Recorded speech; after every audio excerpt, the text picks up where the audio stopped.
আসসালামু আলাইকুম, সবাইকে ঈদ মুবারক। সবাই কেমন আছেন? আশা করি সবাই ভালো আছেন।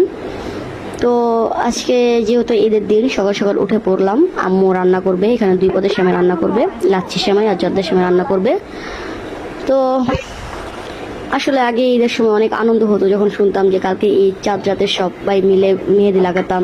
ঈদের দিন সকালবেলা গোসল করতাম, আম্মু নিজের হাতে সাজিয়ে দিত, সাজগোজ করে যেতাম বাইরে খেলাধুলা করতে, ঘুরতে। আসলে সময়ের সাথে সাথে সব জানি কেমন চেঞ্জ হয়ে যাচ্ছে, এখন ঈদের প্রতি তেমন কোনো ইন্টারেস্ট নাই। আগে ঈদ আসলে খুব আনন্দ হতো, কি বলবো, এখন ওরকম আনন্দ হয় না।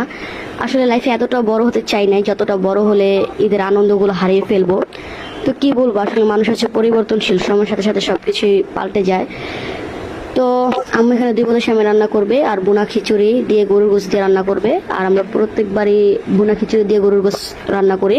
আমাদের মতন কে কে ঈদের দিনে একদম বুনা খিচুড়ি আর গরুর গোশত খান, সবাই কমেন্টে বলে যাবেন। তো এই ছিল আজকের মতন আমাদের রান্না। সবাই